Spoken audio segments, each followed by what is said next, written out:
अस्सलाम वालेकुम जी। मैं तुहाडा अपना वीर पाशा जट 158 खक्खां वाला ते असीं अज लगे हैं भाई खाले नूं राउंड अप दवाई मारन। खाले च काकन वाहवा उग्या होया ते मैं कहा स्प्रे मार लीए, मुड़ के कणकां दे नेड़े जे जाके ना उन्ना जिन्नू फिर खाले साफ हो जाते हैं, थोड़ी जी आसानी हो जाती है। फिर बंदा हल्की फुल्की कई भी फेर लवे ना।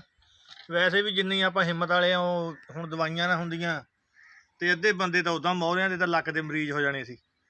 तो ये तो अल्लाह का शुक्र आ भी दवाइयां आ गई तो बुत्ता वजन लग पिया, खाले जोड़े साफ हो जाते हैं। तो उत्तों भाई आ नलका देख लो, निगाह मारो, जिन्हों का नलका वा उन्होंने भी सदके जाइए भाई। 10 मरब्बियां की वही वाही आ, 8 ट्रैक्टर आ, ट्रैलियां, मक्कियां वाले प्रिंटर, क्या नलके की बूकनी है नहीं। आ देखो उही गल भी मलाह दे हुक्के च पानी नहीं हुंदा, वो हिसाब इन्हां दा वा।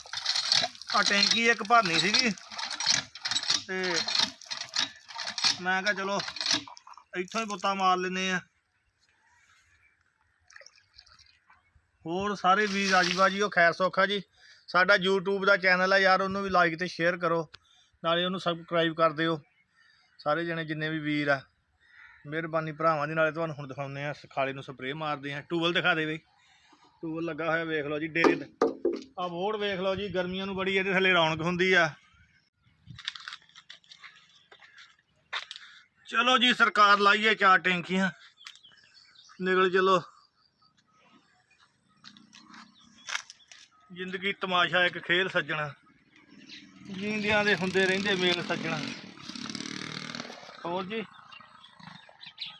सुनाओ।